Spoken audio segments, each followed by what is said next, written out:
आज के दिन बड़ा क्रेज़ है विदेश जाने का। आजकल हर स्टूडेंट चाहता है कि मेरी एजुकेशन फ़ॉरेन से मैं करके आऊँ। इसके लिए सबसे पहले आपको अपने फाइनेंशियल डॉक्यूमेंट्स चाहिए होंगे वीज़ा लगवाने के लिए। ये वीडियो हमारी पूरी देखना और इसे देखने के बाद आपको कोई परेशानी नहीं होगी। इस वीडियो में आपको पूरा बताया जाएगा कि आपको अपने जो income tax return, valuation report, CA report के लिए आपको कौन-कौन से डॉक्यूमेंट्स आपने खुद प्रोवाइड करवाने हैं और उसके बाद income tax return, valuation report, CA report आपने कैसे तैयार करवानी है। हेलो एवरीवन, आप देख रहे हैं टैक्स सॉल्यूशन गुरु चैनल और मैं हूं आपका दोस्त संजय अलावत। आइए स्टार्ट करते हैं। फाइनेंशियल डॉक्यूमेंट्स आपको चाहिए, एक तो आपका आईटीआर चाहिए, एक आपको वैल्यूएशन रिपोर्ट चाहिए और एक आपको सीए रिपोर्ट चाहिए। जब भी आप किसी भी एजेंट के पास जाते हैं कि मुझे वीज़ा लगवाना है और हेल्प के लिए आप किसी से बात करते हैं, तो वो सबसे पहले आपसे डिमांड करता है, आपसे मांग करता है आपकी इनकम टैक्स रिटर्न ले आइए, आपकी वैल्यूएशन रिपोर्ट तैयार करवा लीजिए और आपकी सीए रिपोर्ट तैयार करवा लीजिए। तो आइए देखते हैं income tax return, valuation report और सीए रिपोर्ट के लिए हमें क्या क्या डॉक्यूमेंट्स चाहिए और कैसे हम इनको तैयार करवा सकते हैं। सबसे पहले हम बात करते हैं आईटीआर की। आईटीआर है इनकम टैक्स रिटर्न। सबसे पहले हम बात करते हैं आईटीआर की, इनकम टैक्स रिटर्न। सबसे पहले बात है आईटीआर है क्या, व्हाट इज आईटीआर। हर वर्ष के अंत में हम 1 अप्रैल से लेकर 31 मार्च तक जो हमारा फाइनेंस ईयर होता है उसकी हमें आईटीआर फाइल करनी होती है। इसमें हमें दिखाना होता है कि हमने क्या कमाया है और कितना हमें लॉस हुआ है। सेल्फ असेसमेंट देनी होती है, पूरे साल में हमने क्या कमाया है, कितना हमने प्रॉफिट किया है, कितना हमने लॉस किया है। तो ये है आईटीआर। अब बात है who can file ITR. ITR कौन फाइल कर सकता है? जिसकी इनकम 2.5 लाख से ज्यादा है उसको आईटीआर भरनी कंपलसरी है। आप जो काम कर रहे हैं, जो वर्क आप कर रहे हैं उसकी आईटीआर आपको फाइल करनी है। काम कौन कौन से हो सकते हैं, वर्किंग क्या क्या हो सकती है, आपकी इनकम कौन कौन सी हो सकती है। आपकी इनकम हो सकती है, कोई रेंट इनकम है आपकी, कोई सैलरी की इनकम है, कोई हाउस प्रॉपर्टी की इनकम है, कोई इंटरेस्ट इनकम है या कोई बिजनेस इनकम है। जैसे आपका कोई डायरी फार्म है, आपने कोई शॉप की हुई है, होलसेल रिटेल का काम आप कर रहे हैं, ब्यूटी पार्लर का काम लेडीज बहुत कर रही हैं, क्लोथ्स की शॉप की हुई है, कोई सिलाई कढ़ाई का काम लेडीज आजकल बहुत कर रही हैं। जो भी आपका काम है वो आप अपनी आईटीआर में वो काम आप शो कर सकते हैं और आप अपनी आईटीआर फाइल कर सकते हैं। क्या वीज़ा के लिए आईटीआर कंपलसरी है? आपके वीज़ा के लिए आईटीआर कंपलसरी डॉक्यूमेंट है, क्योंकि किसी भी देश की एम्बेसी है तो वो आपके डॉक्यूमेंट देखकर ही आपको वीज़ा प्रोवाइड करती है और जब आपके डॉक्यूमेंट देखे जाएंगे तो उसमें आपकी आईटीआर भी कंपलसरी है। क्या हम हमारी इनकम जो है वो बिना आईटीआर के दिखा सकते हैं? नहीं दिखा सकते। कोई भी आपका छोटा मोटा कोई भी आप काम करते हैं परंतु आईटीआर नहीं भरते हैं तो डिपार्टमेंट को कैसे पता लगेगा कि आप काम कर रहे हो? आप आईटीआर में ही शो करते हैं कि आपकी इनकम को आपने कितना दिखाना है और आईटीआर के अंदर ही आपकी जितनी भी 1 अप्रैल से लेकर 31 मार्च तक की इनकम है वो आप शो करते हैं। You can file last 3 year ITR for visa purpose. आप वीजा पर्पज के लिए अपनी 3 साल की आईटीआर फाइल कर सकते हैं।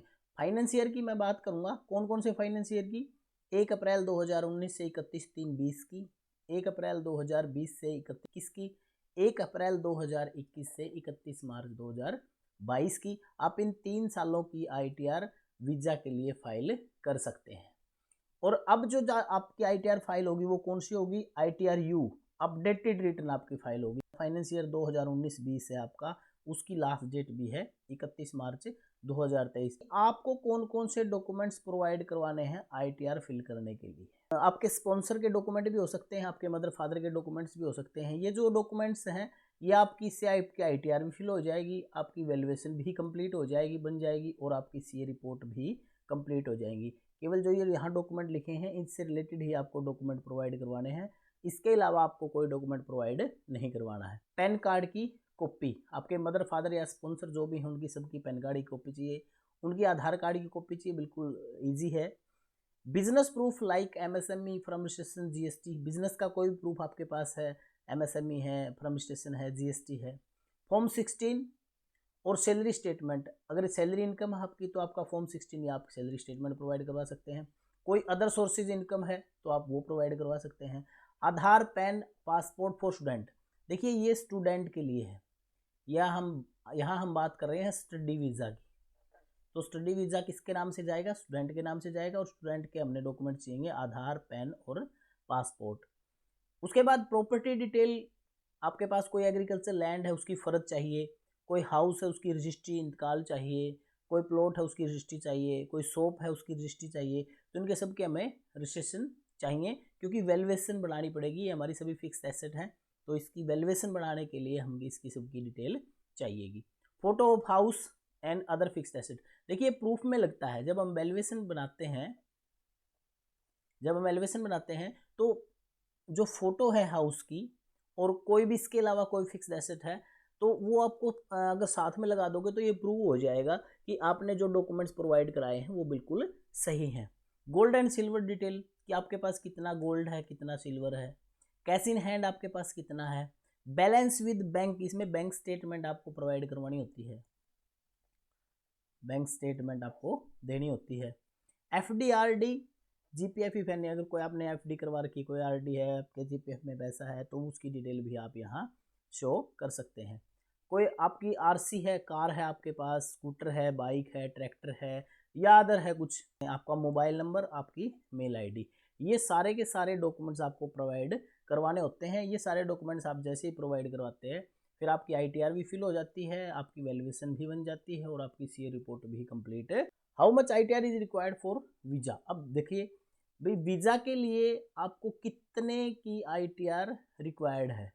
वीज़ा के लिए नॉर्मली आपको 5 लाख के अराउंड की आईटीआर रिक्वायर्ड होती है, और इसके बाद 5 लाख तक आपका अंडर सेक्शन 87 ए रिबेट है आपको 12,500 रुपये की। मतलब आप कह सकते हैं कि 5 लाख तक आपके ऊपर कोई टैक्स नहीं है। 5 लाख से अगर आपकी ऊपर इनकम है, जो टैक्स की कैलकुलेशन स्टार्ट हो जाएगी 2.5 लाख से। उसके बाद how many years I ask from MSc. अब ये भी इंपॉर्टेंट है कि एमएससी के द्वारा 2 से 3 साल की आईटीआर मांगी जाती है, रिक्वायर्ड होती है for the purpose of student visa. हमें कौन सा आईटीआर फॉर्म फिल करना होता है, तो मैं आपको ब्रीफली बता देता हूँ। आईटीआर 1 जाती है सैलरीड इनकम, जब आपकी कोई सैलरी से इनकम है ना, तो उस टाइम जाती है आपकी आईटीआर 1। कोई इंटरेस्ट इनकम है आपकी सेविंग बैंक अकाउंट से, और कोई डिपॉजिट है या डिविडेंड इनकम है आपकी, तो आपकी कौन सी जाती है आईटीआर 1। आईटीआर 2 जाती है जब आपकी सैलरीड इनकम भी है और जो एग्रीकल्चर इनकम है वो 5,000 रुपये से ज़्यादा है। अगर 5,000 रुपये तक है तो आपकी आईटीआर 1 ही जाएगी, अगर एग्रीकल्चर इनकम 5,000 रुपये से ज़्यादा है तो आपकी आईटीआर 2 जाएगी। बात करते हैं आईटीआर 3 की। आईटीआर 3 में business income, professional income, dividend income, agriculture income और ऑल अदर इनकम, अगर आपकी कितनी भी इनकम है उन सभी इनकम के लिए आपकी कौन सी जाती है आईटीआर 3। उसके बाद है आईटीआर 4। आईटीआर 4 है बिजनेस और professional income on प्रेजेंटिव basis. प्रेजेंटिव basis का मतलब है गवर्नमेंट ने एक रूल बना रखा है, आपकी जितनी भी टर्नओवर है, आपकी जितनी भी टर्नओवर है और आप कोई बिजनेस कर रहे हैं, कोई भी बिजनेस आप कर रहे हैं, 44 AD में आप आईटीआर फाइल कर दीजिएगा। और जो आपने कैश रिसिप्ट प्राप्त की है, किसी का डायरी फार्म का काम है, कोई बफेलोज की ट्रेडिंग करता है, तो उसमें मेनली लगभग जो काम रहता है वो कैश रिसिप्ट्स का रहता है। मान लीजिए जितनी भी आपने कैश रिसिप्ट्स की है, आप उस कैश रिसिप्ट्स का 8% प्लस प्रॉफिट दिखा दीजिएगा। गवर्नमेंट कहती है आप 8% प्लस प्रॉफिट दिखाइए, आपको कोई बही खाते या आपको खाते दिखाने की कोई आवश्यकता नहीं है। उसके बाद है 44 ADA। 44 ADA जाती है प्रोफेशनल के लिए, प्रोफेशनल इनकम। प्रोफेशनल इनकम में गवर्नमेंट का रूल है कि आप 50% प्लस इनकम दिखा दिए, जितनी भी आपकी टर्नओवर है उसका 50% प्लस इनकम दिखा दीजिएगा, तो आपकी कौन सी जाएगी 44 ADA में। और एक है 44 AE। 44 AE जाती है ट्रांसपोर्टर के लिए। ट्रांसपोर्टर के लिए 44 AE में आपके पास जितने भी व्हीकल उनकी डिटेल ऐड की जाती है और उन डिटेल का जो प्रॉफिट है 44 AE में दिखाया जाता है। चाहे आपकी 44 AD में जाए, चाहे 44 ADA में जाए या 44 AE में जाए, वो इनकम आपकी वो सारी आईटीआर 4 के अंडर में आएगी। अगर आपकी इनकम आईटीआर 4, आईटीआर 2, आईटीआर 3 के अंदर नहीं आती है तो आपकी कौन सी आईटीआर जाएगी आईटीआर 3। उसके बाद मेन पॉइंट है, और टिप भी कह सकते हैं आप इसको, don't show assets more than 4 CR। 4 crore से ज़्यादा आपने एसेट्स शो नहीं करनी है। इसका क्या है, एक नेगेटिव इम्पैक्ट जाता है किसके ऊपर, वीज़ा ऑफिसर के ऊपर। आपकी जो सीए रिपोर्ट है वो 4 करोड़ से कम रखो। उसके बाद एक आइडियल वैल्यू है, आपने ध्यान रखनी है, try to make your CA report जो आप बनवानी है आपने, वो एट लीस्ट 1 CR से 4 CR तक होनी चाहिए।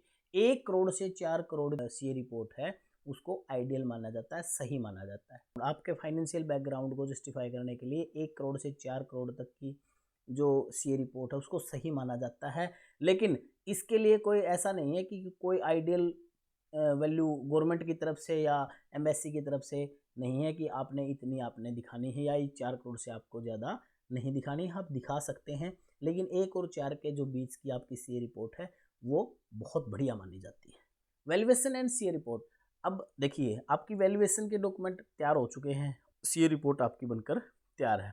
नेटवर्थ सर्टिफिकेट या CA report with proper supporting document, proper supporting document जो आपने डॉक्यूमेंट्स प्रोवाइड कराए थे उनके साथ, लाइक आपकी वैल्यूएशन है, मूवेबल प्रॉपर्टी है जितनी भी आपकी हैं, और इमूवेबल प्रॉपर्टी है विद बैलेंस इन बैंक, उन सारी को मिलाकर वो जब सर्टिफाइड हो जाती है सीए से तो वो आपकी कंप्लीट हो जाती है सीए रिपोर्ट। तो इसके लिए आपको सिर्फ डॉक्यूमेंट प्रोवाइड करवाने होते हैं, बाकी सारा का सारा काम आपका कंप्लीट हो जाता है। वीज़ा संबंधित ये जानकारी आपके लिए प्रोवाइड की गई है। अगर आपको हमारी वीडियो अच्छी लगी है तो आप चैनल को सब्सक्राइब जरूर करें, शेयर करें, और अपने दोस्तों के साथ, जो आपके अन्य दोस्त भी विदेश में पढ़ाई करना चाहते हैं, उनके साथ आप ये वीडियो शेयर जरूर करें। Thank you so much. जय हिंद।